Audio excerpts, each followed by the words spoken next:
2026년에는 서울 아파트 부족하다. 근데 9월에 대책을 발표할 때 이제 추가 아파트 공급 없어라고 확실하게 얘기를 해줬잖아요. 네. 그러니까 이제 서울은 더 집값이 올라가고 사람들이 살 수 있는 데가 별로 없는 거예요. 내년에 728조 슈퍼 예산이 잡혔다. 그러면 인플레이션이 발생할 수밖에 없고, 인플레이션의 대표 자산인 실물 자산은 오를 수밖에 없다. 실물 자산의 대표적인 자산은 집이다. 집값은 오를 수밖에 없다. 그리고 더 문제는 전국이 오르면 괜찮아요. 평평하게 너도 나도 같이 올랐으니까. 근데 지금은 그런 시장 아니죠. 양극화가 엄청 심한 초초초 양극화 시대잖아요. 서울로 또 몰릴 거예요. 그러면 서울 집값은 지금 한 달에 1%가 무색할 수도 있어요. 내년에는.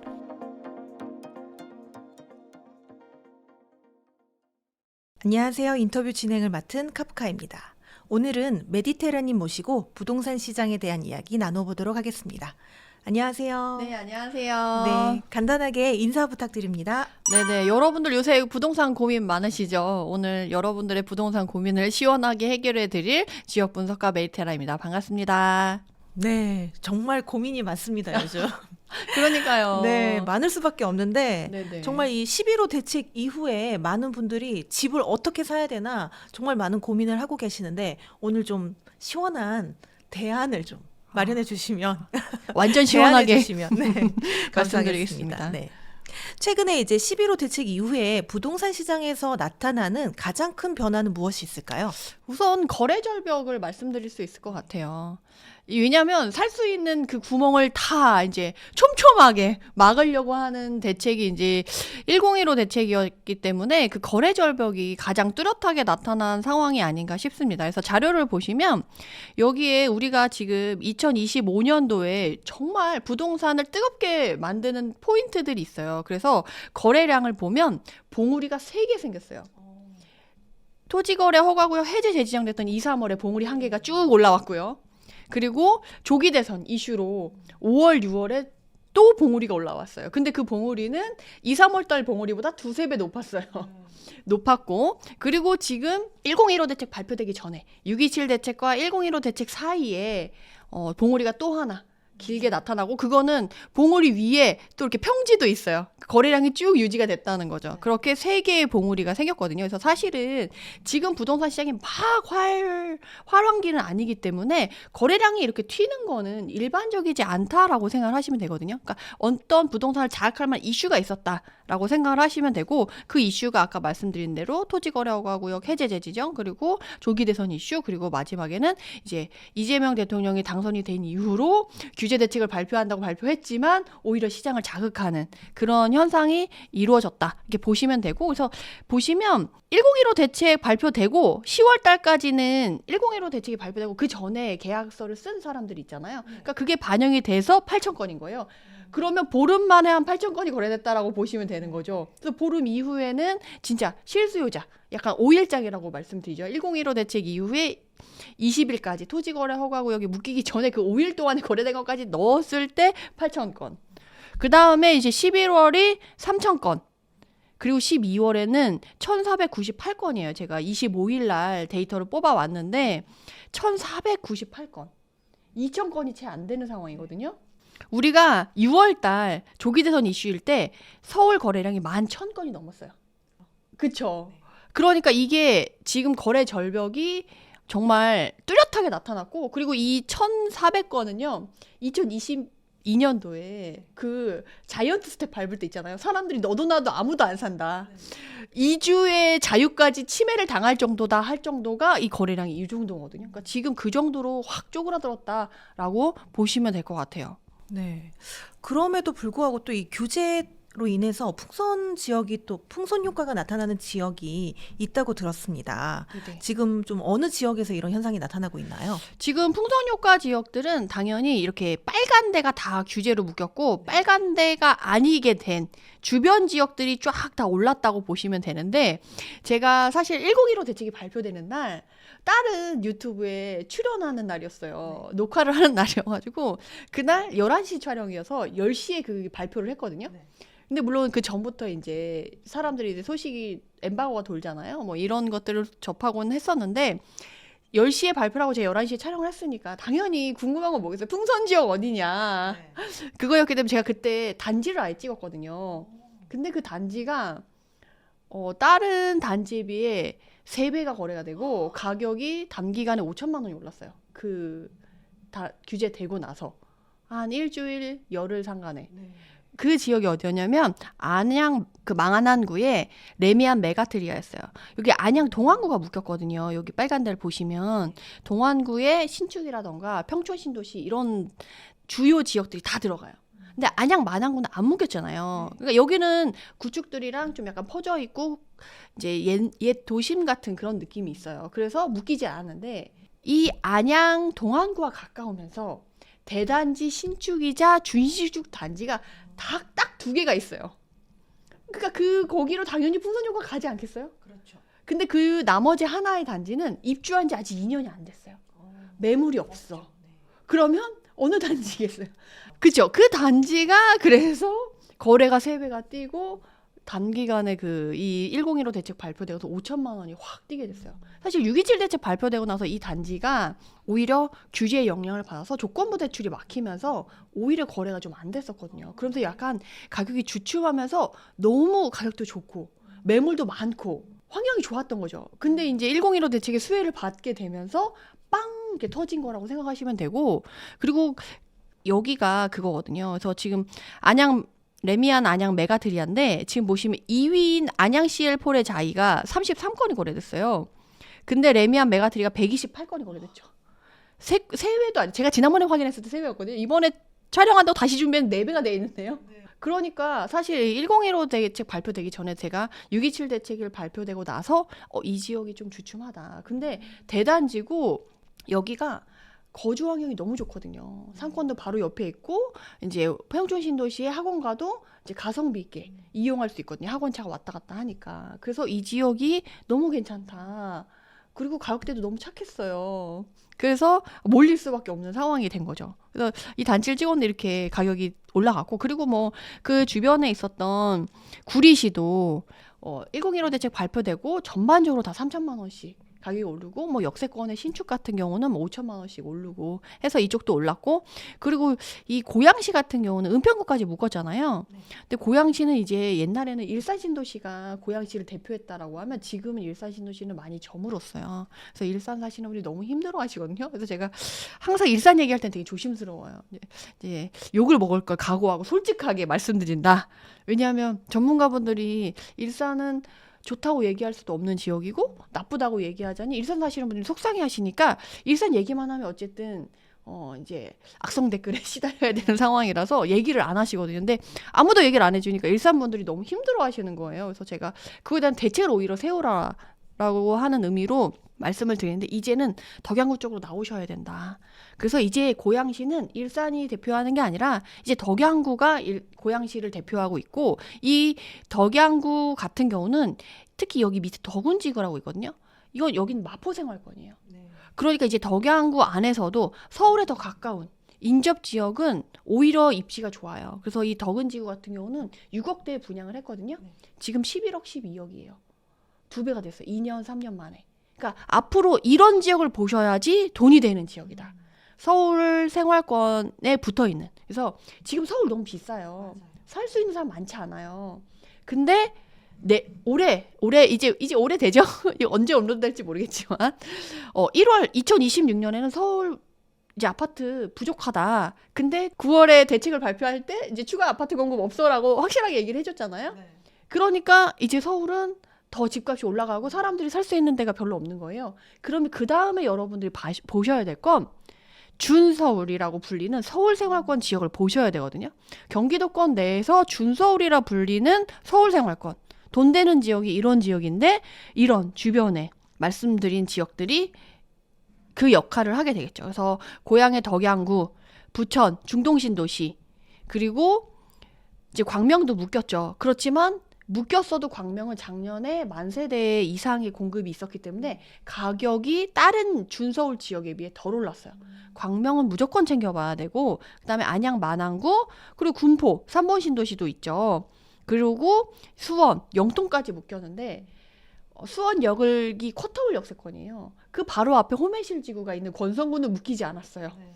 뭐 이런 식으로 정말 세밀하게 들어가서 여러분들이 보셔야 되고, 그리고 용인 수지구는 묶였어요. 그치만 기흥구는 묶이지 않았거든요. 네. 그럼 기흥구 안에서도 GTX가 지나가는 구성역, 그리고 수원 영통 광교 신도시 바로 옆에 있는 흥덕지구가 있어요. 네. 기흥구지만 광교 신도시, 본인들도 이제 광교 신도시라고 생각해요. 왜냐면 광교옷을 약간 끼고 있거든요. 네. 그래서 이런 지역들을 위주로 보셔야지 여러분들이 좀 좋을 거다. 그리고 제가 그날 이제 안양 만안구의 레미안 메가트리아도 찍었지만, 단지를 찍었지만, 그 다음에 찍은 게 제가 화성 동탄 이신도시에 있는 롯데캐슬도 찍었거든요. 왜냐면 GTX 라인이 들어가고 지금 화성이 안 묶였어요. 동탄 이신도시가 안 묶였는데 거기 안에 이제 GTX 라인이랑 이제 그쪽에 역세권에 있는 대단지 신축들은 당연히 올라갈 수밖에 없네요. 규제 지역의 풍선 효과로. 그래서 그런 단지들은 역시나 가격이 많이 오르고 거래가 많이 됐었다. 그래서 사실은 이거를 규제 대책 발표되기 전부터 보고 계셨어야 돼요. 그래서 저는 6.27 대책 발표되고 나서 전부터도 이런 지역들을 계속 말씀을 드렸었고, 그 전에 이제 사셨던 분들은 조금 돈을 더 아꼈을 것이고, 이후에 사신 분들은 돈을 좀 덜 아끼게 되시겠지만, 그럼 이제 사면 안 되냐? 또 이런 궁금증이 있으시잖아요? 너무 궁금하죠. 사야죠. 지금이라도 사야 된다. 네네. 근데 똑같은 1억, 똑같은 2억, 똑같은 3억의 자금을 가지고 내가 집을 사더라도 이제는 그냥 사면 안 된다. 그거를 꼭 말씀드리고 싶어요. 동탄 제가 말씀드린 지역, 그리고 만양구의 뭐 레미안 메가트리아, 뭐 구리시 이런 지역이 다 좋죠. 다 고려해 볼 만한 지역이에요. 근데 그 중에서도 나한테 가장 베스트한 지역과 베스트한 단지, 내가 갖고 있는 돈에 맞춰서 살 수 있냐, 그게 제일 중요하거든요. 근데 내가 서울 출퇴근을 강남으로 해. 네. 근데 제가 강서구 쪽이 좋다고 했어요. 강서구 갈 수 있어요, 없어요? 너무 멀다. 예, 그거는 정말 지옥이거든요. 동과 서를 아침에 2시간을 왔다 갔다 한다는 거, 그 지옥철이거든요. 그건 안 될 말이에요. 그래서 본인한테 가지고 있는 돈이라도 본인한테 맞는 지역, 그리고 맞는 단지를 골라가시는 게 지금 너무도 중요하다. 그리고 이제는 단타는 어려워요. 단타는 경매로만 가능하거든요. 그럼 장기로 가야 되고 내 집 마련으로 한다고 하면 거주의 편의성도 가져가면서 집값 상승을 가져갈 수 있는 거를 여러분들이 보셔야 되기 때문에 꼭 이걸 염두에 두셔야 된다라고 말씀드리고 싶습니다. 뭐 자세한 이야기는 좀 더 뒤에 하시기로 하시고, 일단 그 토지거래 허가제에도 불구하고 이 가격 상승이 뭐 지난 7년 1개월 만에 최대치를 기록했다, 이런 또 뉴스가 나왔더라고요. 네네네. 이 상승세가 정말 이 단기적인 과열 양상이라고 보시나요? 아니면 이게 장기적으로 네네. 완전 추세가 전환한 것이라고 보시나요? 추세는 완전 상승장으로 넘어갔다라고 보시면 될 것 같아요. 그래서 제가 딱 이해하기 쉽게 자료를 가져왔어요. 이제 부동산은 상승과 하락을 반복하면서 우상향한다라고 하잖아요. 특히 서울 부동산은 대표적으로. 그렇게 했을 때 이전에 하락했다가 상승을 최고점을 찍은 게 2021년 하반기 2022년 전이에요. 그래서 이때 전고점을 찍었어요. 그때부터 이제 하락에 들어서서 2022년 말, 2023년 초에 저점을 찍고 이제 다시 상승을 시작했거든요. 그래서 사실 이때를 회복기라고 하고 이때가 이제 하락기라고 하는데, 이 회복기 구간에서는 언제든지 다시 하락으로 돌아갈 수 있기 때문에 상당히 조심을 해야 되고, 이제 그 추세를 잘 봐야 되는데, 이제는 이 회복장을 지나서요, 이전의 전고점을 넘어섰다라고 하면 진정한 상승장으로 돌입했다라고 보거든요. 이렇게 봤을 때 전고점을 이미 넘어섰죠. 2024년 말 2025년을 기점으로 해서 이미 서울의 매매 평균가가 이 전고점을 넘어섰어요. 그러니까 서울에, 물론 노도관 금강구는 아직 아니에요. 지역마다도 틀려요. 서울에도 25개구도 이 그래프를 보면 다 다르게 나타나요. 근데 강남, 뭐 서초, 그리고 뭐 마포 이런 지역들은 다 이 서울보다 더 유니크하게 올라가 있다라고 보시면 되거든요. 그래서 이미 서울은 상승장으로 돌입했다. 추세가 일시적인 거냐? 아니에요. 이제는 확실하게 상승장으로 돌입한 게 맞고, 그리고 이렇게 상승장을 돌아서면 그러면 전혀 가격이 흔들리지 않고 가냐? 이건 아니에요. 여기서도 여러분들 이게 추세선이 이렇게 보이지만 이거는 평균가에 일률적으로 나온 거지. 여기 안에서도 잔파동이 계속 왔다 갔다 하면서 이 중심선이 만들어졌다라고 보시면 돼요. 하락할 때도 올라갔다 떨어졌다 올라갔다 떨어졌다 이걸 반복하면서 잔파동이 있으면서 가는 거고, 여기도 마찬가지로 잔파동이 있으면서 이렇게 중심 추세선은 이렇게 간다는 거예요. 그래서 여러분들이 이거를 헷갈리시면 안 된다. 그래서 내가 관심 있는 단지가 있는데 집값이 중간에 이렇게 흔들림이 보여. 그렇지만 이 중심 추세선은 이렇게 가고 있으니까 흔들리고 가격이 좀 빠졌다 그러면 아, 기회가 왔구나라고 생각하고 들어가는 게 맞는 거지. 아, 떨어지네, 이제 떨어지는 걸 시작이야 라고 생각해서 요새 전문가들이 이제 폭락설이라던가 이제 폭등설이라던가 이렇게 얘기를 하시는 분들이 있는데, 사실 주식이나 이런 비트코인 이런 것처럼 부동산은 그렇게 되기가 쉽지가 않아요. 왜냐면 자산 규모가 엄청 크거든요. 그리고 이건 짧은 기간에 사고 팔 수 있는 상황이 아니고, 특히나 토지거래 허가 가격이 무격이기 때문에 나라의 허가도 받아야 돼요. 집을 살려고 하면. 이제는 빨리 할 수도 없어. 허가 나는 데만도 보통 보름에서 한 달이 걸리기 때문에 빨리 할 수가 없거든요. 그래서 추세선은 이미 그쪽으로 갔다. 그렇지만 잔파동은 있을 수 있다. 그래서 잔파동이 있어서 내가 보는 지역에 좀 꺾였다. 그럼 그때를 기회로 보는 게 맞고, 다만 이 노도관 금강구처럼 외곽에 너무 거기 안에서도 역세권에서 멀어진 외곽은 힘들 수 있다. 요거는 좀 생각하셔야 될 것 같아요. 그래서 지금 1015 대책 이후로 노도관 금강구까지 좀 회복이 됐어요. 사실 서울에서 노도관 금강구는 2024년까지도 반응이 없다가 노도관 금강구는 2025년에 들어서야 상승세 회복세로 돌아오기 시작한 지역이다라고 보시는 게 맞고, 그렇다 보니까 이제 노도관 금강구 안에서도 이제 역세권 위주로 많이 움직였고, 좀 역세권에서 멀거나 이제 구축이거나 이런 단지들은 우리 집은 왜 안 올라 이렇게 생각하실 수가 있어요. 그래서 그걸 유념해서 보시고, 그리고 또 말씀드리고 싶은 게 이전에 우리가 대세 상승장과 절벽 상승장 시기가 있잖아요. 그래서 대세 상승장은 2015년부터 2019년까지 요런 기울기로 보이는 게 이제 대세 상승장이라고 보시면 되고, 이제 완만한 언덕 같은 느낌이죠. 근데 이후에 2019년부터 2021년까지는 거의 절벽 상승장이라고 하면 이제 얘기가 나왔었고, 지금 이 기울기를 보면 거의 45도 각도라고 보시면 되거든요. 여기 각도를 보시면 여기 빨간 선이 이제 시장 강도 100을 넘어선 건데, 이게 딱 그 타이밍이랑 맞아서 보면 이 빨간 선을 기준으로 해서 이렇게 딱 이렇게 45도 각도가 보이잖아요. 근데 이걸 쭉 위로 올렸을 때 지금 상승장의 기울기도 거의 45도 각도가 나오고 있거든요. 그래서 그 이유를 보면 서울이 지금 2025년 10월부터 12월까지 지금 2개월이잖아요. 상승률이 2.94%예요. 이 숫자만 보면 여러분들이 2.94가 뭔데? 라고 생각하실 수가 있어요. 한 달에 1%씩 그 지역이 올랐다는 건 이전의 절벽 상승장이 시기랑 똑같다라고 생각하시면 돼요. 이전의 절벽 상승장이 한 달에 1%씩 19개월이 올라서 7억 아파트가 14억이 됐고요. 3억짜리 아파트가 6, 7억이 됐었거든요. 근데 지금 서울의 상승세가 지금 한 달에 1%씩 오르는 상승세를 보이고 있다라는 거예요. 1015 대책 이후 상승세가.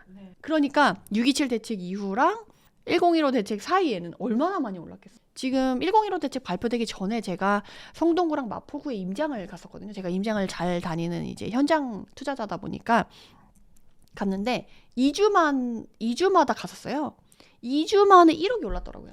그러니까 집값 상승세가 그만큼 컸다라는 얘기고, 지금 물가 상승률이 2%이신 거 다들 아시죠? 그리고 내년에 728조 슈퍼 예산 잡힌 거 다들 아실 거예요.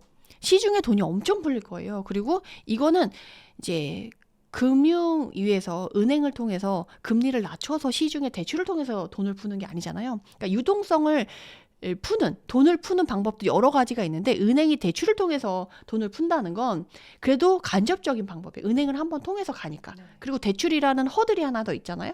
그리고 만약에 시중에 돈이 너무 많이 풀려서 물가가 너무 빨리 올라서 힘들다 라고 하면 대출의 금리를 올려서 돈을 회수할 수 있잖아요. 근데 이번에 728조로 예산을 잡은 건 은행을 통해서 푸는 게 아니라 기업이나 가게에 직접 돈을 꽂아주겠다는 얘기예요. 민생지원금처럼 돈을 뿌리겠다는 얘기거든요. 가게에 민생지원금 돈을 뿌렸어요. 회수할 수 있어요, 없어요? 회수할 수 없죠. 물가가 올랐어요, 내년에. 막을 수 있어요? 못 막는다는 얘기거든요. 목돈으로 대출을 안 해주지만 시중에 돈을 푸는 효과가 나타날 거고 그렇게 한번 두세 번 돌잖아요. 내가 민생지원금으로 돈을 받았어. 그리고 내가 정육점에 가서 고기를 사 먹었어. 그럼 정육점 사장님이 가전이나 가구를 구매했어. 내가 삼성전자에서 가전을 구매했단 말이야. 삼성전자 돈이 들어가죠. 이런 식으로 한 두세 번만 거치면 목돈이 돼서 그 사람들의 이제 매출이 생기는 거고 그 매출을 통해서 또 시장의 유동성이 공급이 되는 거예요. 이걸 어떻게 이제 나중에 물가가 오르고 유동성이 많아졌을 때 이 유동성을 다시 회수할 만한 장치가 지금 없는 상태로 내년에 728조 슈퍼 예산이 잡혔다. 그러면 인플레이션이 발생할 수밖에 없고 인플레이션의 대표 자산인 실물 자산은 오를 수밖에 없다. 실물 자산의 대표적인 자산은 집이다. 집값은 오를 수밖에 없다. 그리고 더 문제는 전국이 오르면 괜찮아요. 평평하게 너도 나도 같이 올랐으니까. 근데 지금은 그런 시장 아니죠. 양극화가 엄청 심한 초초초 양극화 시대잖아요. 서울로 또 몰릴 거예요. 그러면 서울 집값은 지금 한 달에 1%가 무색할 수도 있어요. 내년에는. 그래서 다들 예상하는 게 내년 지방선거가 있잖아요. 네. 지방선거 때문에 분명히 지금 각 지역들은 영끌 호재를 할 수밖에 없어요. 벌써 지금 영끌 호재 뉴스들이 계속 나오고 있어요. 뭐 GTX부터 시작해서 기존에 다 멈췄던 호재들도 다시 할 거다. 이런 식으로 푸시가 들어가고 있고 지금 6월 지방선거 때문에 토지거래 허가구 이번에 27군데를 묶었잖아요. 근데 노도관 금강구라던가 뭐 강서구라던가 이런 데는 사실은 토지거래 허가구역으로 지정을 했을 때 사실 기준 요건이 있어요. 전달에 비해 뭐 2% 이상 상승을 했고 뭐 이런 거래량이 뭐 증가했고 이런 부분인데 그런 부분을 충족하지 않았음에도 불구하고 토지거래 허가구역 묶었거든요. 그러면 지금 사실 강남 3구랑 용산만 묶었을 때는 거긴 특별한 지역이니까 그렇게도 괜찮아. 근데 나머지 27개 구를 묶었을 땐 사람들이 어떻게 생각하냐면 우리나라 이제 뭐 집도 허락받고 사야 돼? 약간 거부감이 좀 심해질 수 있거든요. 그래서 사실은 되게 안 좋은 여론이 좀 많았었는데 이게 더 심해질 거라는 거죠. 그렇기 때문에 지방선거 전에 그런 압박에 시달리고 그 조건에 맞지 않았던 지역들은 풀릴 가능성이 있다라고 이제 많은 전문가분들이 예상을 하고 있어요. 그래서 근데 문제는 이제 이재명 대통령님 같은 경우는 항상 우리가 생각하는 그 이상을 하시는 분이기 때문에 우리의 예상을 빗나갈 수는 있어요. 네. 그렇지만 뭐 6월 지방선거를 전혀 신경 안 쓸 수는 없기 때문에 그래도 토지거래 허가국이 잠깐이라도 그런 지역들은 좀 풀리지 않겠나. 그리고 대출 총량 규제로 인해서 지금 대출이 완전 막혔잖아요. 네. 은행마다 뭐 무주택자도 대출이 안 나와요. 왜냐하면 은행에서 저희는 돈이 없어서 이제 나갈 게 없어요. 총량 규제로 이미 다 끝났어요. 이러니까 이제 무주택자도 대출이 안 나왔었거든요. 그럼 이제 내년 1월 1일부터 다시 시작이에요. 대출이 다시 시작된단 말이에요. 그러면 그동안의 무주택자라도 못 받았던 대출을 너도 나도 가서 받게 될 거예요. 그러면 내년이 시작함과 동시에 발생할 수 있는 집값을 자극할 만한 요소가 지금 너무도 많다. 그래서 여러분들이 사실 그때 돼서 가려고 하면 계좌도 안 나오고요. 가격도 올라가요. 지금 1015 대책 이후로 거래 절벽이라고 해도 가격이 떨어지지 않거든요. 그냥 실거래가에서 조금 오른 가격으로 거래가 되지 가격이 떨어지진 않아요. 그래서 여러분들이 차라리 지금이 더 전 준비하기 좋은 시기라서 지금 며칠 안 하루 이틀밖에 안 남았지만 빨리 좀 준비하셔야 된다. 네. 뭐 연초가 되면 이제 대출이 새로 시작되니까 오히려 대출 받기가 좋은 시점이다. 이런 이야기는 정말 많이 있는데 그럼에도 불구하고 토지거래 허가제 때문에 또 많은 분들이 이제 내 집을 마련하는 거에 대해서 제약을 많이 느끼고 계십니다. 이런 토지거래 허가제를 피할 수 있는 방법이 있다고 하는데요. 많은 분들이 너무 궁금해하실 것 같아요. 네네. 100%예요. 100%. 누구든지 다 할 수 있는 토지거래 허가구역을 피하는 유일한 방법. 바로 경매입니다. 그래서 이제는 예전에는 자산을 일구고 싶은 사람, 돈 벌고 싶은 사람이 재테크의 일환으로 경매를 배웠었거든요. 지금은 아니에요. 지금은 내 집, 서울에 토지거래 허가구역에 묶인 지역에 내 집 마련하고 싶다. 그래도 경매를 가셔야 돼요.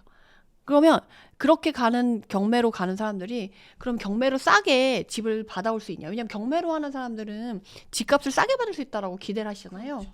서울은 아니다. 낙찰가율이 높을 수밖에 없는 게 이게 경매로 나오기까지 보통 6개월에서 1년 정도 시간이 걸려요. 그러면 감정평가를 6개월이나 1년 전에 했다는 얘기거든요. 그럼 가격 자체가 6개월에서 1년 전 가격이기 때문에 지금 가격보다 너무 싼 거죠.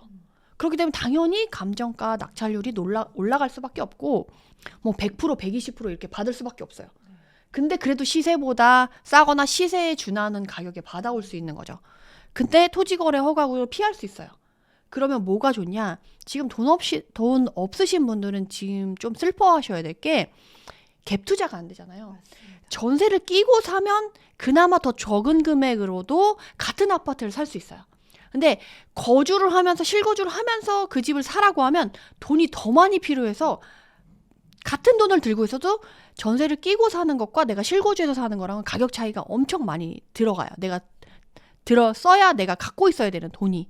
그러니까 토지거래 허가구역 내의 서울 지역 그리고 중서울에 가까운 경기도 지역에 묶인 지역을 들어가고 싶다 그러면 경매로 시세에 준하는 가격에라도 받아와서 내가 전세를 끼고 나중에 실거주를 하더라도 하면 내가 그나마 적은 금액으로 실거주를 안 하고도 토지거래 허가구역 내에서 내 집 마련을 할 수 있다. 그거를 좀 여러분들이 꼭 활용하셨으면 좋겠어요. 사실은 나라에서 집이 하나도 없는 무주택자가 내 집 마련한다고 하나를 샀어요. 근데 내가 거주를 못해. 그럼 이걸 내 집 마련으로 볼 거냐? 아니면 투자로 볼 거냐에 대한 잣대가 확실하게 나왔어요. 실거주 안 하면 대출도 안 해주고 하기 때문에 이분은 내 집 마련하는 사람이라고 인정하지 않겠다. 이 사람은 투자자로 보겠다라고 했는데 사실은 무주택자가 내 집 하나만 있어. 그럼 이걸 과연 투자로만 볼 거냐라고 생각했을 때 저는 그분은 좀 내 집 마련의 일환이라고 생각하거든요. 그래서 여러분들이 그거를 잘 챙기셔가지고 잘 활용하셔야지 안 그러면 이제 내년에 인플레이션 엄청 심해질 텐데 본인의 자산이 퇴보할 가능성이 높아요. 정말 현금이 이젠 돈의 가치 떨어진다는 얘기 너무 많이 들었잖아요. 사실 이제 돈의 가치가 떨어진다라는 말은 정말 너무 예쁘게 포장해서 얘기를 하는 거고 정말 현금이 쓰레기가 되는 시기가 될 것 같아요. 베네수엘라랑 예전에 막 하이퍼 인플레이션이 있었던 나라 봐보세요. 수레로 돈을 싸질머지고 가잖아요. 그리고 금을 지폐로 포장해서 가져가잖아요. 물론 그렇게까지 되지는 않겠지만 그만큼 돈의 가치가 떨어질 수 있기 때문에 여러분들이 현금을 들고 있는 건 진짜 너무 리스크가 클 수가 있어요. 그래서 그 부분을 잘 챙기셨으면 좋겠습니다. 뭐 지금도 규제가 좀 강력하긴 한데 정부의 또 후속 대책을 이야기하시는 분들이 많이 있습니다. 뭐 일부 전문가분들은 이제 너무 강력했기 때문에 토지 규제는 풀릴 거다. 또 앞서 메디테라님도 말씀해 주셨지만 그런 가능성에 대해서 이야기를 하시는데 만약에 그렇게 된다면 이게 시장에 또 영향이 있을 건데 어떻게 좀 진행될 거라고 보시나요? 당연히 큰 영향력이 있죠. 이전에 풍선 효과가 문재인 정부 때 워낙 많았었잖아요. 규제적 조금 하고 하면서 풍선 효과가 계속 나타나니까 이번 정부에서는 풍선 효과를 싸그리 없애겠다라는 마음으로 27개 곳을 묶었는데 사실 그렇게 묶어도 풍선 효과가 나타나긴 나타났잖아요. 근데 물론 이전에 문재인 정부 때보다는 강하게 나타나지 않았어요. 왜냐면 시장이 그때와 비교했을 때 다른 시장이고 그리고 이미 다 너무 묶어놨기 때문에 움직일 수 있는 사람이 많지 않아서 효과가 이전만큼 뭐 크고 강하게 나타나진 않았지만 그래도 풍선 효과 자체를 제로로 만들 수는 없거든요. 근데 이런 식으로 또 토지거래 허가구역이 묶이면 당연히 풍선 효과가 지금보다 더 세게 나타날 수밖에 없어요.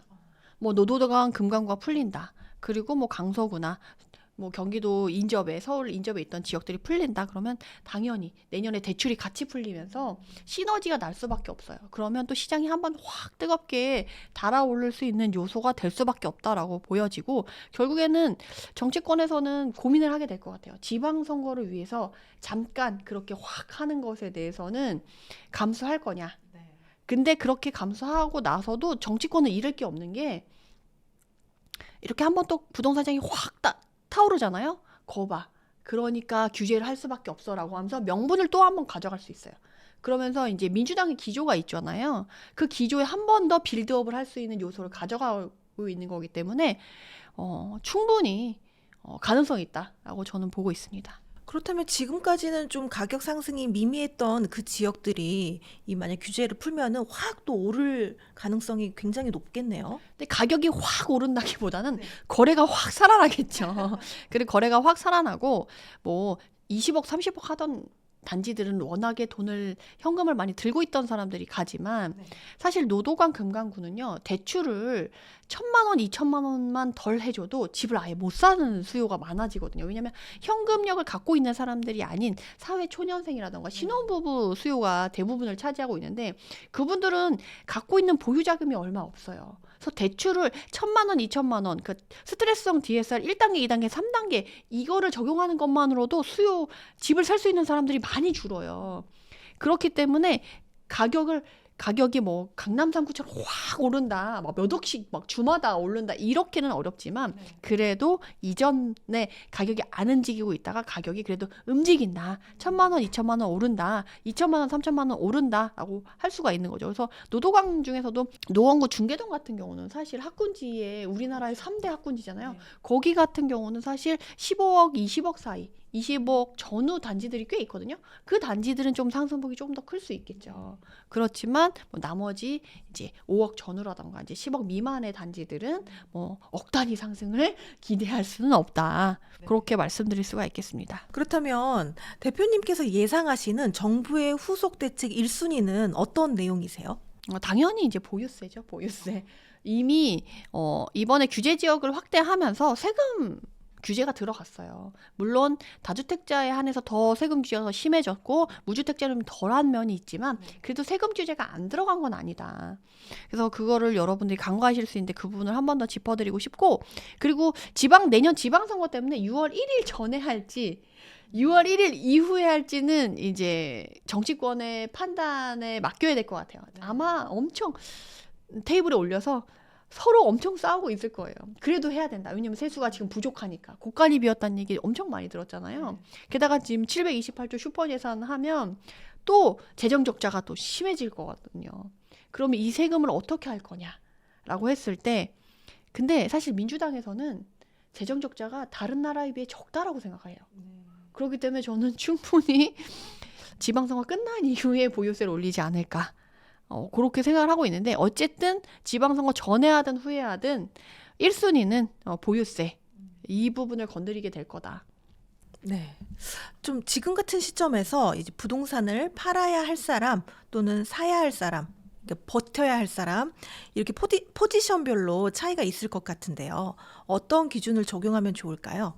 우선 팔아야 될 사람들은 우선 뭐 말해 무엇 하시겠어요. 다주택자 분들이시죠. 근데 사실 다주택자 분들도 꼭 팔아야 될 사람은 이제 몇 분 안 되실 거예요. 왜냐하면 이미 2021년 이후부터 부동산 시장이 급락을 했고 세금 규제가 지속이 됐었기 때문에 지금까지 버티신 분들은 이미 다 터셨고 어느 정도 다 만들어 놓으신 분들이기 때문에 사실 급히 팔아야 되실 분들은 별로 없을 거예요. 다만 이제 보유세가 다시금 더 높아질 수 있기 때문에 이제 세금 먹는 하마가 되는 이제 물건들이 좀 있을 거예요. 특히 지방 같은 경우는 그 이전에 팔고 싶어도 팔지 못했던 물건들이 있고, 지금 뭐 또 2+2 때문에 임대차법 때문에 팔지 못하신 분들이 계시거든요. 근데 이제 임대차법도 이제 4년 만기가 돌아오는 시즌들이 계속 돌아오고 있기 때문에 그런 분들은 그거에 맞춰서 좀 몸을 더 가볍게 하고 똘똘한 한 채 쪽으로 또 이동을, 그 다주택자 안에서도 내가 뭐 10채 20채 있었어. 그러면 10채 미만으로 해서 똘똘한 물건들 위주로만 가져가는 식으로 해서 이제 팔아야 되실 분들은 그렇게 자금 융통이나 이런 걸 위해서 좀 준비를 하셔야 될 것 같고, 버텨야 될 사람들은 이제 똘똘한 집을 갖고 계신 분들이죠. 근데 사실은 토지거래허가구역 해제 제지정 2월, 3월 그때 다들 자산 포트폴리오를 다 정리를 하셨어요. 왜냐하면 이제 본인이 이렇게 정부가 그렇게 갈 거라는 걸 이미 알고 있었기 때문에 이미 포트폴리오 정리가 끝났고, 그러면 이런 분들은 이제 버텨서 가야죠. 그리고 내가 만약에 버틸 것도 없는 무주택자다.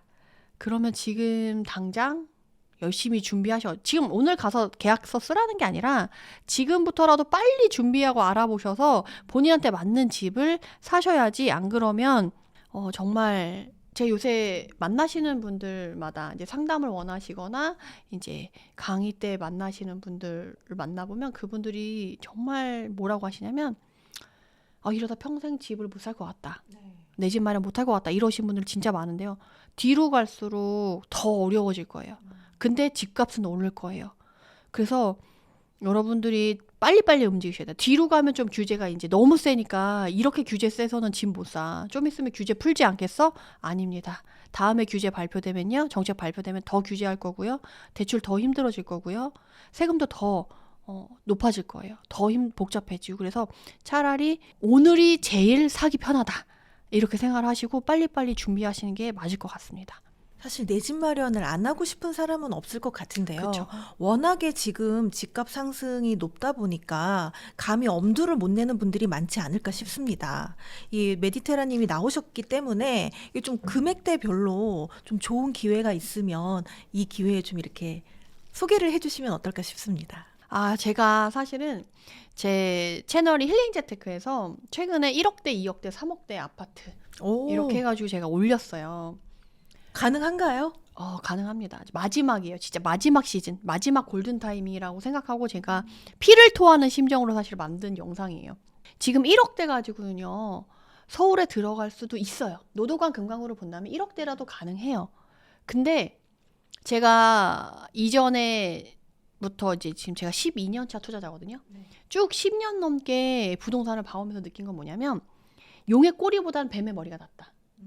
그러니까 용의 꼬리는 노도관 금강구가 될 수 있을 것 같고 뱀의 머리는 경기도권에서 준서울급에 달하는 뭐 성남, 과천, 성남, 광명, 안양 뭐 이런 지역들이 이제 뱀의 머리라고 할 수가 있는데 뱀의 머리들이 훨씬 상승률이 좋아요. 네네. 그러면 차라리 서울 외곽 지역을 가는 것보다는 서울 생활권, 준서울이라고 불리는 지역을 가는 게 훨씬 나아요. 1억대. 제가 지도를 보면서 말씀을 드리도록 하겠습니다. 1억대로 가능한 게 있다. 진짜 너무 궁금합니다. 그리고 내년은 무조건 재개발, 재건축, 리모델링 호재를 갖고 가야 돼요. 내년에 키워드는 그러니까 25년 상반기에는 얼죽신이었잖아요. 키워드가. 대단지 신축 얼죽신, 대단지 역세권의 신축인 얼죽신이 키워드였다면 26년의 키워드는 재개발, 재건축, 리모델링이다라고 생각을 하시면 돼요. 부동산 시장의 트렌드가 이렇게 바뀌었다. 그러면 재개발, 재건축, 리모델링을 할 수 있는 여지가 있는 단지들 중에서 그 금액대로 진입할 수 있는 단지를 찾아야 돼요. 그런데 거기 안에서도 지금 2023년 초부터 회복 구간에 들어간 지역들이 상당히 많아요. 이미 뭐 강남 3구, 마영선 이런 지역들은 상승을 넘어서 전고점을 넘어서도 더 많이 올랐잖아요. 근데 이런 지역을 들어가기에는 부담스럽죠. 내가 최고가를 찍는 건 사실 부담스럽죠. 그리고 이미 전고점까지 넘었다. 그럼 더 부담스럽거든요. 근데 이런 재개발, 재건축 호재가 있으면서 다른 지역은 그렇게 회복이 돼서 가격이 올랐는데 좋은 지역임에도 불구하고 가격이 덜 오른 지역이 있어요. 바로 광명입니다. 광명의 신축은 이미 지금 철산역 자이가 이번에 이제 청약을 하면서 이제 11억, 12억대 분양을 했지만 이미 철산 자이더 헤리티지가 이미 20평대가 지금 14억, 15억을 찍고 있거든요. 그러면 이쪽은 벌써 17억 갈 거예요. 그러면 이 30평대는 20억 가거든요. 광명인데 20억. 너무 비싸죠. 우린 돈이 없어요. 1억대를 보려면 대출을 이용해서 하더라도 최소 5억 전후 단지여야 1억대로 가능해요. 그러면 광명 뉴타운이랑 철산역 상단에 입주 물량이 몰리면서 이쪽으로 많이 수요가 이동하면서 상대적으로 가격이 많이 빠진 데가 하안동이에요. 하안주공 시리즈라고 하는데 이 하안주공 시리즈가 최근에 정비구역 지정이 다 됐어요. 쫙. 그래서 여기 주변에 뉴코아 아울렛을 끼고 있는 이 상권 주변으로 끼고 있는 6단지, 7단지, 3단지, 4단지 이쪽 라인에 있는 단지가 그래도 이제 입지적으로 좋은데 여기 단지들이 다 조합 설립인가 또는 정비구역 지정이 됐어요. 그러면서 이제 재건축 진행 단계에 발을 올린 거죠. 그래서 사실 예전에는 조합 설립 인가는 받아야지 그래도 안전하지 않겠냐. 그때 들어가라라고 얘기를 많이 했었거든요. 근데 요새는 그때 들어가려고 하면 이미 가격이 너무 높아서 들어가기 어려운 상황이 너무 많아졌어요. 그래서 그럼 어디까지 양보할 수 있을까라고 했을 때 정비구역 지정은 나라에서 해줘야 되거든요. 나라에서 5년마다 이제 10년마다 시에서 이거를 정비구역 지정할 거냐 말 거냐를 선정을 하는데 지금 서울에 집이 부족하다는 걸 너무 잘 알고 있고 추가 아파트 공급이 어렵다. 그래서 지금 아파트를 공급하는 거에는 진심일 수밖에 없는 상황이니까 나라에서 이 재건축 재개발이라던가 이런 거를 밀어줄 수밖에 없는 상황이에요. 안 해주면 욕을 먹을 수 있거든. 그래서 재건축은 이제 초기여도 조금 탄력을 받을 수 있다. 그래서 정비구역 지정, 나라에서 해주는 정비구역 지정까지 갔다고 하면 그래도 고려해봐도 괜찮겠다. 그리고 이건 닦아놓고 말씀을 드리는 건데요. 재건축이 진행이 안 돼도 집값은 오를 거예요. 그렇기 때문에 재건축, 재개발, 이 리모델링 호재가 있는 데를 봐야 된다. 근데 문제는 이렇게 되다 보니까 서울도 지금 연식이 오래된 아파트나 이제 재개발 구역을 가보세요. 이 재개발, 재건축 사업을 안 한다는 구역이 없어요. 다 해, 다 해. 그리고 허가를 낸다고 이제 승인해달라고 서울시에 내면 다 해줘요. 다 승인을 해줘. 왜냐면 안 해줄 수 없는 상황이니까. 근데 과연 이런 지역들이 다 갈까요? 다 가긴 어려워요. 그러니까 거기 안에서도 옥석을 가려야 된다. 그러니까 거기 안에서 만약에 이게 빨리 진행이 안 되고 나중에 취소가 되더라도 입지가 좋아서 사람들이 거주 환경은 괜찮아서 엑시트가 가능하거나 추후에 회복이 될 만한 그런 곳만 가셔야 돼요. 그래서 그런 것들의 조건들이 딱 맞아떨어지는 1억대가 이런 하한주공 시리즈라는 거예요. 그래서 제가 최근에 1억대로 준서울 마지막 들어갈 수 있는 데는 이제 5억 전후로 요런 지역들이다. 지금 하한주공 7단지만 가도요. 25평이 지금 5억대가 넘어섰어요. 매물은 7억대에 나오더라고요. 호가가 얼마나 붙는지 아시겠죠? 지금 광명이 만세대가 눌러줬을 때는 가격을 눌림 효과가 있어 눌렀는데요. 이제 내년 초부터는 이제 없어요. 이것도 없어요. 그러면 이 눌림 효과를 나타내는 눌림목이 사라지고 나면 2023년부터 올랐던 다른 지역에 비해서 덜 올랐는데 그걸 회복하려고 빠르게 움직일 가능성이 높기 때문에 1억대 보시는 분들은 광명 꼭 챙겨보셨으면 좋겠다. 그래서 그 단지랑 이제 그런 자세한 내용들은 제 힐링 재테크 영상이 있으니까 그거 좀 참여하시면 좋을 것 같고 2억대는 노원구의 월계동을 말씀드려요. 노원구의 월계동 같은 경우는요. 같은 노도강 금강구라고 했을 때 사실 서울의 외곽이라고 하면 기피하는 지역들을 그렇게 얘기를 하는 부분도 있잖아요. 근데 노원구 월계동은 다른 지역이다 라고 보시면 돼요. 노원구의 월계동은 숨은 역할을 하는 거예요. 노원구의 숨은 역할. 이제 서울에 노원구를 진입하려고 할 때 그 문이 되는 지역이라고 할 수가 있죠. 근데 거기에 이제 6호선, 뭐 5호선, 경의중앙선 뭐 이런 식으로 지나가고 광운대 역세권에 또 GTX 들어가고 그래서 광운대 역세권 개발 그리고 GTX, 경춘선 숲길, 서울원 아이파크 완판되고 뭐 이런 호재들이 다 있는 이제 월계동의 미미삼 워낙 유명한 단지죠. 그렇죠. 그 단지가 지금 2억대에 가능해요. 서울 마지막 정말 재건축 호재가 있어요. 완전 초기예요. 거기도. 근데 거기는 진행이 빨리 되든 안 되든 가격이 오를 수밖에 없다. 예전에 이 미미삼이 20평대가 6억대 밑으로 내려온 적이 있었거든요. 단톡방에 난리가 났었어요. 무조건 가야 된다 막 이러면서 그럴 정도로 모든 사람들이 관심을 갖고 있는 단지긴 하지만 이제 재건축 진행 속도가 느리다 보니까 가격이 조금 못 받았었는데 내년에는 재건축해가 될 거기 때문에 여기 단지가 잘 진행이 되든 안 되든 가격이 올라갈 가능성이 높다. 그래서 이쪽 말씀드리고요.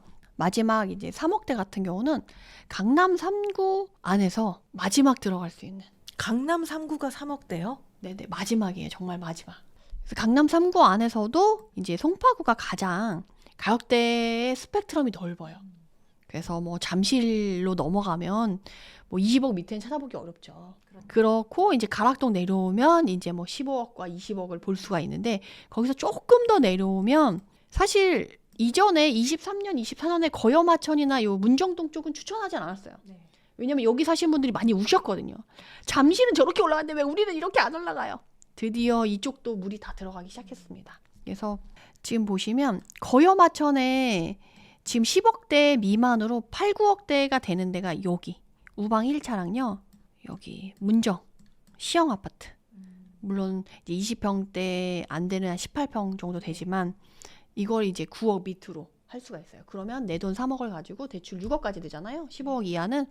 그래서 6억을 가지고 이제 내 집 마련하면 이 주변이 16억, 20억 하잖아요. 근데 여기 가락프라자 얘가 지금 뭐 재건축이 진행이 돼서 올라가면 뭐 20억만 하겠어요? 훨씬 넘어가지?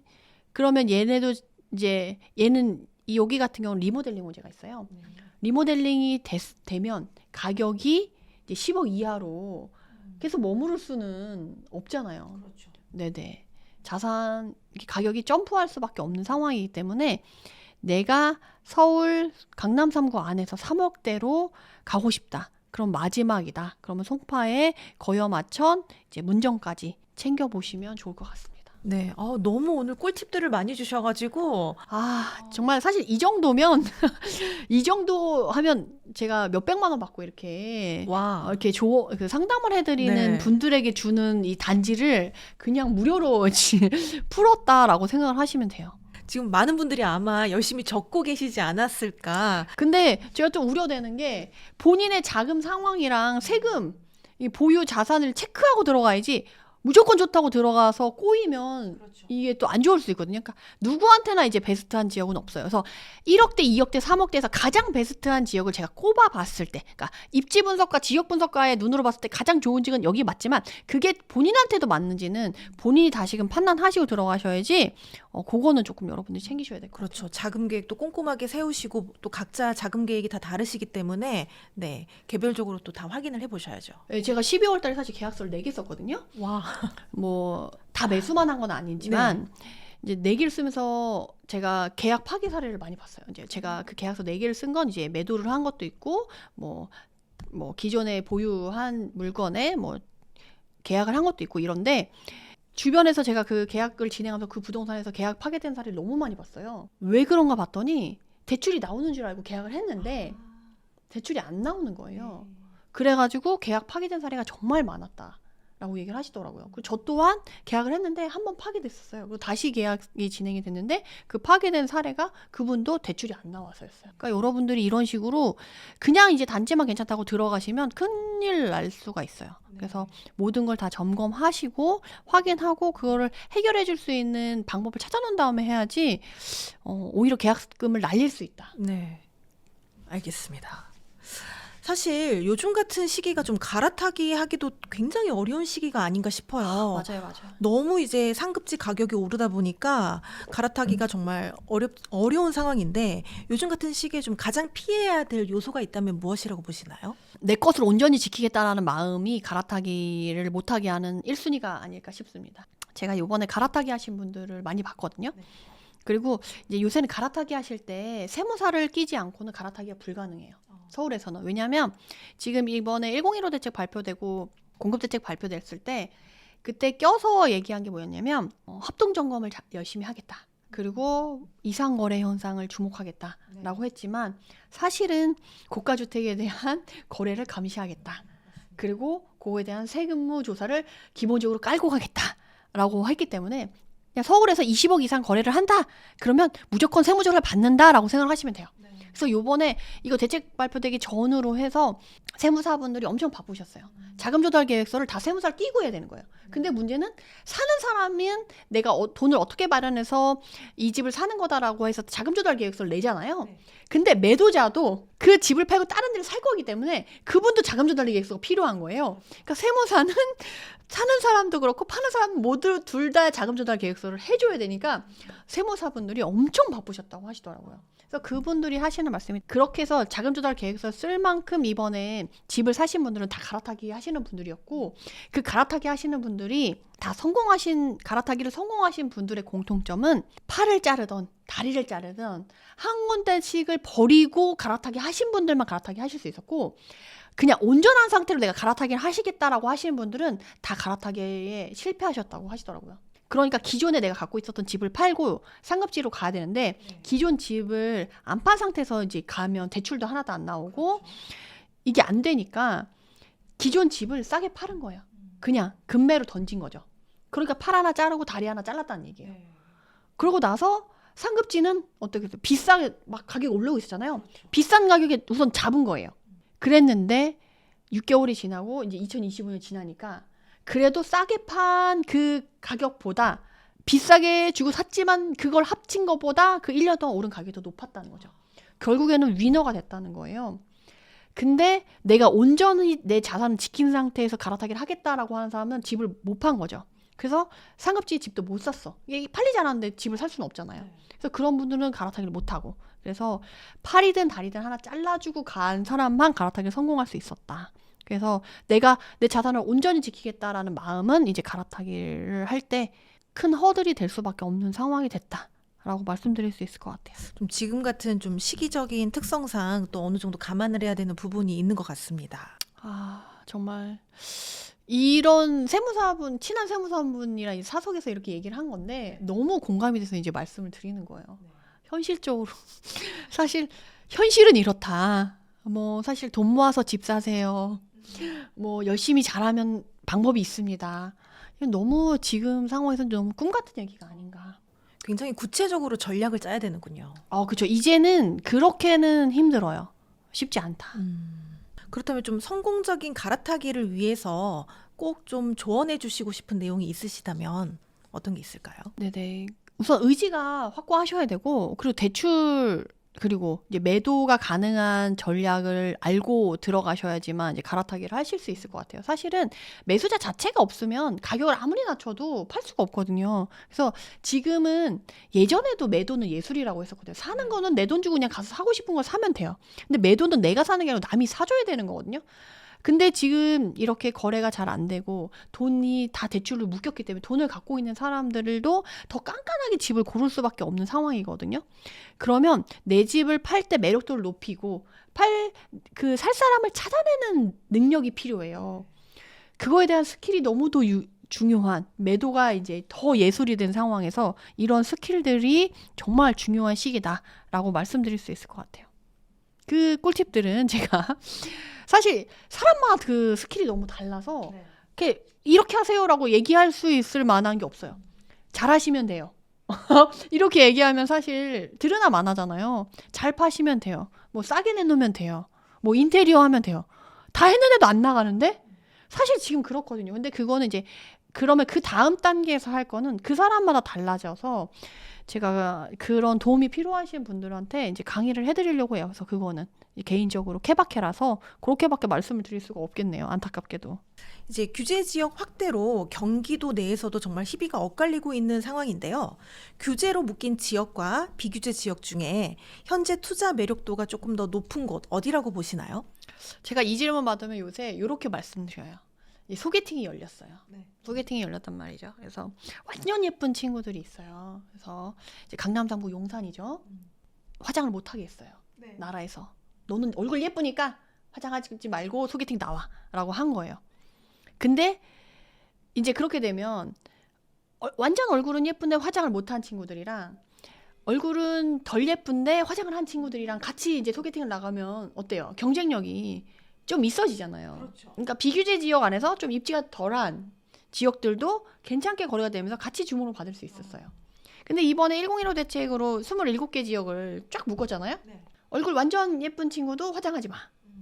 덜 예쁜 친구도 화장하지 마가 된 거예요. 그러면 덜 예쁜 친구와 완전 예쁜 친구가 소개팅을 화장을 못하고 나갔을 때 누가 주목을 받을까요? 완전 예쁜 친구가 주목을 받을 수밖에 없죠. 그 답은 이렇게 해서 명확해지는 것 같아요. 그러면 다 같이 묶였어. 그럼 원래 좋은 데가 더 다시 주목을 받을 수밖에 없는 상황이거든요. 그래서 저는 사실 1015 대책이 발표되는 걸 보고 나서 강남 3구 용산에 더 몰아주려는 건가? 그리고 마영성에 더 몰아주려고 하는 건가? 한강벨트 지역에 더 관심들을 집중시키고 싶은 건가? 라는 생각이 들었어요. 그래서 매력도는 당연히 더 완전 예뻤던 지역들이 더 갈 수밖에 없고 돈을 갖고 있는, 현금을 갖고 있는 사람들은 이쪽으로 갈 수밖에 없다. 너무 명확하잖아요, 이건. 뭐 앞서도 잠깐 이야기해 주셨지만 뭐 26년에는 뭐 부동산 키워드가 재개발, 재건축, 리모델링이라고 하셨잖아요. 이제 앞서는 이제 서울 지역에서 좀 꼽아 주셨는데 경기도 지역에서 조금 유망한 지역을 좀 꼽자면 어디가 있을까요? 재개발, 재건축 안에서 네. 얘기를 해드려야 되나요? 네. 유망한 지역은 첫 번째는 성남 수정구 중원구에 있는 재개발 구역들이 엄청 핫해요. 다 역세권을 끼고 있고 사실 성남의 수정구 중원구가 이번에 이제 아파트들이 더 좋은 게 다 역세권이에요. 다 대단지고 다 신축이에요. 그래서 성남 수정구 중원구가 사실 분당구에 밀려가지고 주목을 좀 못 받긴 했었지만 그럼에도 불구하고 성남 분당구와 송파구를 이어주는 길목 역할을 하면서 역세권 대단지가 있기 때문에 거기가 여러 지역들이 재개발 구역으로 묶여 있거든요. 이제 그 중에서도 여러분들이 물론 옥석을 가려야 돼요. 그 안에서도 그런 지역이 괜찮을 것 같고, 사실 경기도 지역 안에서 재건축 재개발을 꼽기에는 사실 좀 한계성이 있어요. 그래서 그 대표적인 거는 재개발은 그쪽을 꼽을 수 있을 것 같고, 재건축은 뭐 말해 무엇하겠어요. 분당 가셔야죠. 재건축은 분당 가셔야 되는 거고, 뭐 거기서 조금 더 멀리 간다 그러면 이제 신축될 만한, 이제 광명 아까 철산역 자이 말씀을 드렸었는데 그 옆에 11구역이 또 분양을 해요. 근데 분양만 받으면 당연히 거기는 피가 붙을 수밖에 없는 상황이에요. 지금 왜냐하면 철산자이더 헤리티지가 이번에 입주를 했는데 이미 분양가보다 높은 가격을 형성하고 있기 때문에 이번에 12구역이 11구역보다 입지가 좋아요. 근데 과연 11구역이 12구역보다 훨씬 비싸게 분양가를 할 수 있냐? 근데 사실 이번에 12구역도 원래 분양가가 더 낮았어요. 근데 이렇게 하면 분양 못한다라고 이제 조합원들이 시에 엄청 항의를 해서 시에서는 더 가격을 좀 낮추고 싶다 해서 이게 조율이 안 돼서 분양 시기가 좀 늦어졌거든요. 한두 달 정도 더. 분명히 11구역도 그런 똑같은 상황이 벌어질 텐데 그래도 12구역보다 비슷하거나 이제 그거보다 조금 시기가 늦어지면 조금 더 높아질 수는 있는데 확 높이기는 어렵거든요. 그러면 철산자이더 헤리티지가 이미 그보다 높은 가격에 형성되어 있기 때문에 거의 안전 마진을 갖고 들어가는 지역이에요. 그래서 그쪽도 챙겨보시면 좋겠다. 그래서 사실은 제가 내년 키워드는 재개발 재건축이 될 거다라고 했지만 청약도 보시면 좋아요.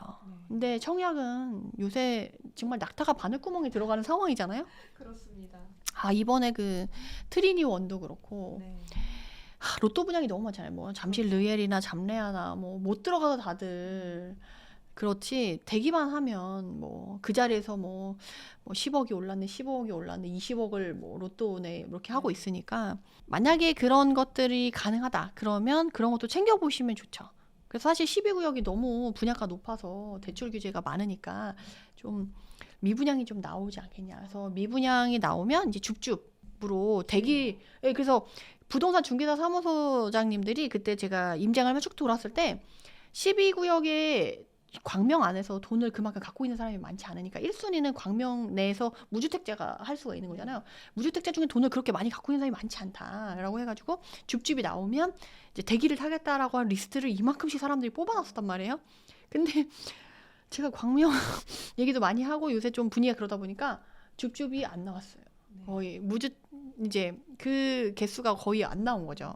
그래서 아마 11구역도 비슷하게 갈 수도 있지만 어쨌든 11구역도 조금 광명에서 무주택자이신 분들은 챙겨보시면 너무 좋을 것 같아요.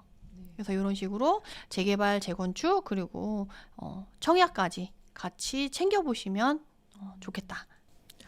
뭐 경기도에서 좀 그럼 장기적으로 봤을 때 실거주에도 괜찮고 투자로서의 그런 가치도 있고 그런 좀 지역이 있다면 어디가 있을까요?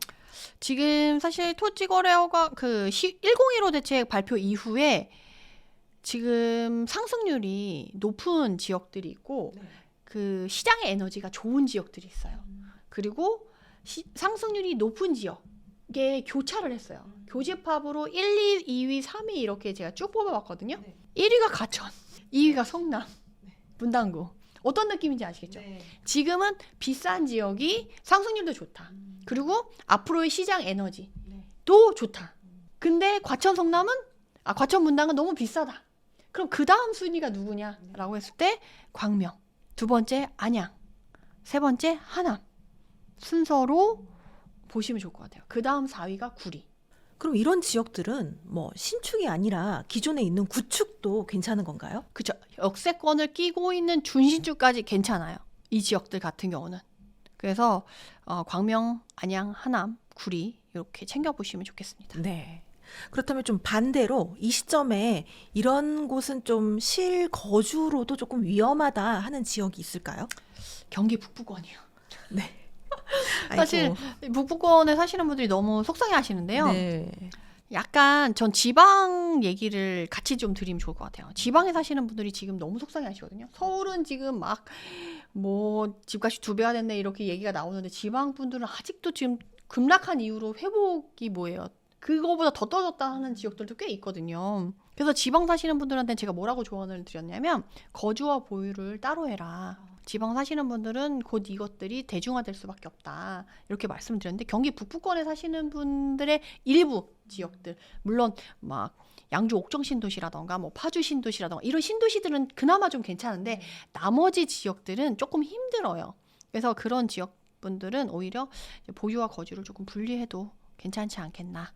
최근에 이제 전세도 굉장히 급등하고 있고 매물도 많이 없는 상황입니다. 네네. 근데 또 갭 투자가 또 쉽지도 않은 상황이고요. 근데 이제 갭 투자가 가능한 지역, 규제 지역이 아닌 지역을 중심으로 좀 이렇게 전세가 좀 높은 곳에 투자하는 것은 좀 어떻게 보시나요? 근데 지금은 약간 그런 게 있어요. 전세만 살고 싶다. 월세만 살고 싶다. 이런 지역들은 집값이 정말 전세가랑 월세가랑 게 딱 붙어 있어요. 그래서 그런 지역들은 조금 아직까지는 조금 조심하셔야 될 것 같아요. 예전에 대세상승장에는 뭐 100갭, 200갭, 막 500갭 이런 것들을 찾기 위해서 엄청 고군분투했었거든요. 근데 지금은 그런 집이 널려 있어요. 지방이랑 경기도 외곽에 가면 그런 지역들이 널려 있는데 그런 지역들은 거주는 하고 싶지만 내가 그 집을 사고 싶진 않아. 소유하고 싶진 않아. 이런 집들이 꽤 있기 때문에 그런 지역들은 조금 조심하셔야 되거든요. 근데 지금 또 말씀드리고 싶은 건 뭐냐면 이전에 우리가 2023년 1월 1일부터 2025년이 되기 전까지는 수도권만 움직였고 충북에 이제 청주가 있잖아요. 이 청주 지역만 가격이 상승했었어요. 매매 가격이.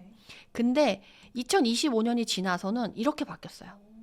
이제 충북, 경북이 이제 노란색으로 바뀌었고 이제 전북, 경남, 울산, 대구, 부산, 세종, 대전까지 빨간색 매매가가 상승하고 있다는 거죠. 이제 지방도 약간씩 움직이기 시작했다라는 거예요. 그래서 근데 지방도 보면 지방의 이제 메인 대장 지역들 그리고 대장 그 구역들 위주로 거래가 살아나고 가격이 좀 많이 회복이 된 상태거든요.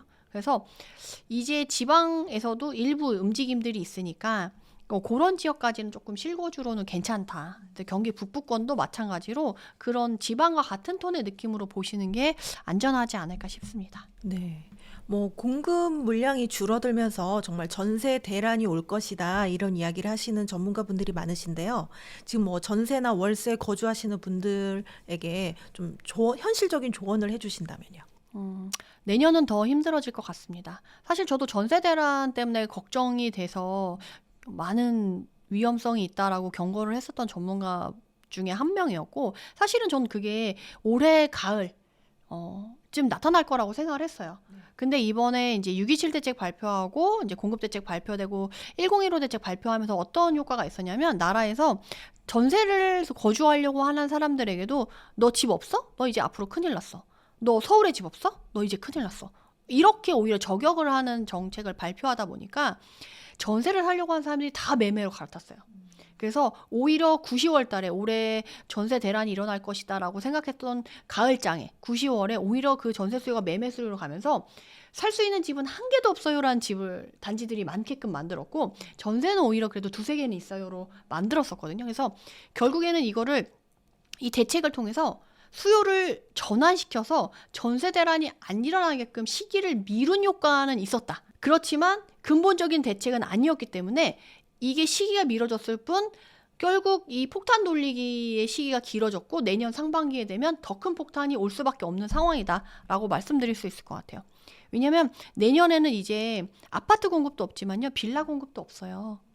왜냐하면 빌라업자들이 이제는 빌라를 지어도 전세를 놓을 수도 없고 사가서 분양받는 사람도 없어요. 빌라 시장이 완전 박살이 났거든요. 그러니까 이제 빌라의 공급도 없어, 아파트의 공급도 없어. 그러니까 전세 가격은 올라갈 수밖에 없는 상황이거든요. 그래서 여러분들이 지금 만기가 다가온다라고 하면 세입자분들 입장에서는 만기에 맞춰서 움직이시면 이미 더 오른 전세 가격, 월세 가격에 움직이셔야 돼요. 그래서 만기가 다가온다 그러면 조금 집주인한테 먼저 얘기를 해서 나 이렇게 이사를 좀 급히 가야 되는데 그러면 내가 조금 먼저 움직이겠다라고 해가지고 내가 가려고 하는 지역이나 단지에 전세가가 더 오르기 전에 미리 뭐 2+2면 4년은 할 수가 있잖아요. 그래서 그렇게 해서 미리 좀 4년을 챙겨 놓으시는 게 더 유리한 방법이지 않을까 싶습니다. 네. 앞으로 좀 부동산 시장의 방향을 결정할 이벤트가 있다면 무엇이라고 보시나요? 당연히 이제 대출과 세금 이슈가 되지 않을까 싶습니다. 그래서 사실 내년에 대출이 다시 시작되면서 이제 대출 받을 수 있겠지라고 생각하실 수가 있는데요. 올해 2025년에 나왔던 대출 총량보다 내년이 줄어들 거예요. 똑같이 50% 총량 규제를 하더라도. 왜냐하면 지금 정책을 발표했을 때 고소득자한테는 이율을 높이고 오히려 저소득자, 급빈자들한테 대출을 해주는 이자율은 더 낮춰서 이제 지급하라는 정책들이 발표됐었어요. 근데 그러면 은행에서 뭐가 문제냐면 이제 고소득자한테 대출을 해줄 때 이자를 싸게 해주는 건 회수 가능성이 높기 때문에 위험성이 적기 때문에 이자가 좀 작은 거고, 이제 극빈층에 대출을 해줄 때는 좀 회수 가능성이 좀 아무래도 떨어지다 보니까 이자율이 좀 높았던 부분이 있는데, 그럼 회수 가능성이 떨어지잖아요. 그럼 은행에서 지급 준비율에 대한 비율이 올라갈 수밖에 없어요. 그러면 대출 총량을 50% 똑같이 하더라도 지급 준비율 비율이 높아질 수 있기 때문에 대출 총량은 전체적으로 줄어들 가능성이 있거든요. 그리고 또 이제 아직 뭐 확정된 건 아닌데 찌라시처럼 이제 도는 내용들이 뭐냐면, 이번에 총량 규제 50% 했잖아요. 연말에 이제 금액이 안 남아서, 기금이 안 남아서 은행이 대출이 아예 다 끊긴 은행들이 꽤 많았어요. 특히 지방에는 더 많았었거든요.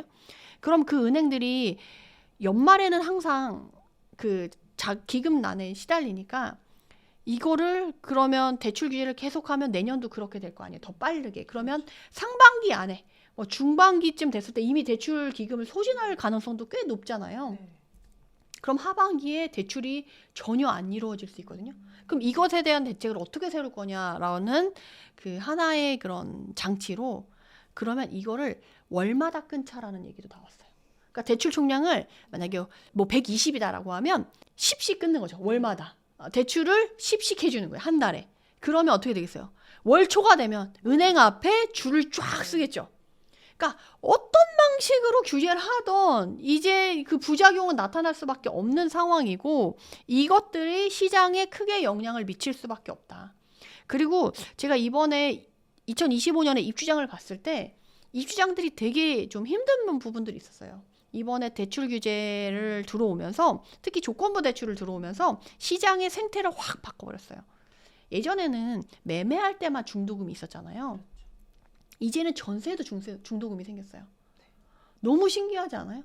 이런 식으로 돈의 흐름을 이렇게 꼬다 보니까 이게 시장의 생태를 바뀔 정도로 시장의 파급력이 엄청 크고, 그리고 지금 2025년도에 가장 이 대출에서 가장 큰 부작용이 뭐냐면, 1금융권, 2금융권에서도 충분히 돈을 빌릴 수 있는, 대출을 받을 수 있는 연봉이 괜찮고 이런 분들도 대출규를 6억으로 한다거나, 이번에 이제 25억 이하는 4억, 25억 이상 2억으로 규제를 하면서, 그분들은 난 소득이 있고 대출을 충분히 받을 수 있는 신용불량자도 아니고, 그리고 그 등급도 높은 사람인데도 대출을 못 받게 된 거예요. 그래서 그분들이 다 어디로 갔냐? 3금융권 그 대부업으로 갔어요. P2P로. 그러면 원래 건전한 금융을 이용할 수 있는 사람들이 오히려 대출 이자가 10%, 15% 높은 데로 갈 수밖에 없는 상황으로 지금 몰아놨거든요. 그러면 그 금융의 건전성이 떨어질 수밖에 없어요. 그래서 이런 것들이 앞으로 더 큰 영향을 미치게 될 수밖에 없다. 저는 이렇게 생각을 하고 있습니다. 네. 오늘도 정말 오셔가지고 너무 깨알 같은 팁을 많이 주셔가지고, 아니 깨알이 아니죠. 굉장히 큰 팁들을 주셔가지고 너무 감사드립니다. 근데 요즘 좀 많이 바쁘시다고 들었어요. 강의 준비하신다고. 네네. 요새 네. 제가 내년을 준비해서 이것저것 너무 많은 것들을 준비하고 있는데, 지금 눈앞에 닥친 건 지금 강의를 준비하고 있어요. 지금 이번에 제가 쭉 말씀을 드리면서 하는 얘기가 공통적인 게 뭐냐면, 집값은 오를 건데 집은 사기 너무 어려워졌다. 그래서 예전에는 여기 괜찮으니까 여기 가서 사세요라고 얘기를 하면 충분히 다들 사실 수 있었어요. 근데 지금은 내가 거기 가서 사고 싶어도 대출이나 세금이나 이런 꼬인 것들이 많으니까 선뜻 살 수 없으신 분들이 너무 많거든요. 그래서 하나하나 일일이 그때그때 변수가 발생하는 거에 대처할 수 있는 능력을 갖고 계신 분이 거의 없어요. 그래서 이렇게는 안 되겠다. 그래서 1대1로 조금 내 집을 사실 수 있게 도와드려야겠다라는 생각이 들어서 그분에게 맞는 집을 찾아드리고 그리고 상담을 해드리고 그거에 맞춰서 이제 변수가 발생할 때 이렇게 대처를 하면 된다라는 이제 1대1 피드백을 해드릴 수 있는 강의를 지금 런칭을 하려고 해요. 그래야지만 지금 살 수 있는 시장이더라고요. 그래서 정말 피 같은 돈이잖아요. 1억, 2억, 3억도 사실 작은 돈이 아닌데 이 돈으로 갈 수 있는 지역도 이제 너무 이제 급지가 낮아지게 됐고 이제 이것도 골든 타이밍으로 올해 상반기 2026년 상반기가 지나가면 이것도 이제 불가능한 지역이 돼버릴 거예요. 그래서 제가 정말 피를 토하는 심정으로 여러분들한테 내 집 마련 지금 빨리 하셔야 된다라고 말씀드리고 싶고 내가 지식이 없어서 혼자 하는 건 너무 힘들고 할 수가 없다라고 하시는 분들은 저한테 찾아오시면 여러분들이 이 시간을 헛되이 보내지 않고 이 골든 타이밍을 잡을 수 있지 않을까 싶습니다. 네, 오늘 정말 소중한 시간 내주셔서 너무 감사드립니다. 마지막으로 성공의 진심인 구독자분들께 한 말씀 부탁드립니다.